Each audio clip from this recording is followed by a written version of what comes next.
সুবহানাল্লাহ, আলহামদুলিল্লাহ, লা ইলাহা ইল্লাল্লাহ, আল্লাহু আকবার। পড়েন সুবহানাল্লাহ, আলহামদুলিল্লাহ, লা ইলাহা ইল্লাল্লাহ, আল্লাহু আকবার।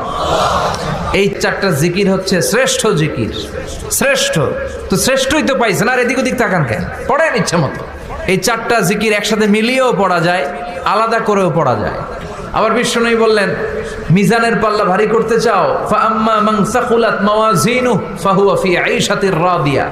মিজানের পাল্লা যারা ভারী করতে চাও তারা দুইটা জিকির করবা, সুবহানাল্লাহি ওয়া বিহামদিহি, সুবহানাল্লাহিল আযীম। এই দুইটা শব্দ কালিমাতান হাবিবাতান ইলার রহমান, আল্লাহর কাছে খুব প্রিয়। সাকিলাতানি ফিল লিসান, এই জিহ্বার মধ্যে এই শব্দ দুইটা উচ্চারণে খুব সহজ, খুব পাতলা। সাকিলাতানি ফিল মিজান, কিন্তু এই শব্দ দুইটা মিজানের পাল্লায় রেখে দিলে অনেক ওজন হয়ে যাবে। সুবহানাল্লাহি বিহামদিহি, সুবহানাল্লাহিল আযীম। পড়তে রাজি আছেন তো? প্রত্যেক ফরজ সালাতের পর আয়াতুল কুরসি পড়বেন। কি পড়বেন? মুখস্থ আছে না? এটা পড়ে ফু দিলে কোনো জিন পড়ি, ব্ল্যাক ম্যাজিক কোনো কিছু আপনারা ধরতে পারবে না।